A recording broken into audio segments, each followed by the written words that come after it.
শিবম আসো সামনে। বের করে দিল, তোমরা ওরমভাবে ভিড় করলে।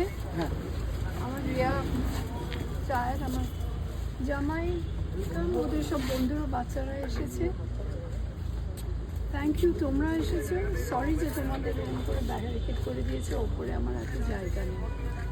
তোমরা তো আসোই দুজন একজন করে, এসো আবার। রিয়া সব একলা একলা করেছিল সকালবেলায়, বাবাকে অন্যভাবে দেখে আমরা যত তাড়াতাড়ি পারি চলে এসেছি দিল্লি থেকে। আর আর কি বলবো, আমাদের জীবনটা একটু বদলে যাবে। যে চালাতো আমাদের জীবনটা সে চলে যাবে। কিছু কিছু বলছেন। সময়ের কাছে থাকতে না পারাটা কতটা খারাপ লাগার? প্রেমা একটু সামনে আসো।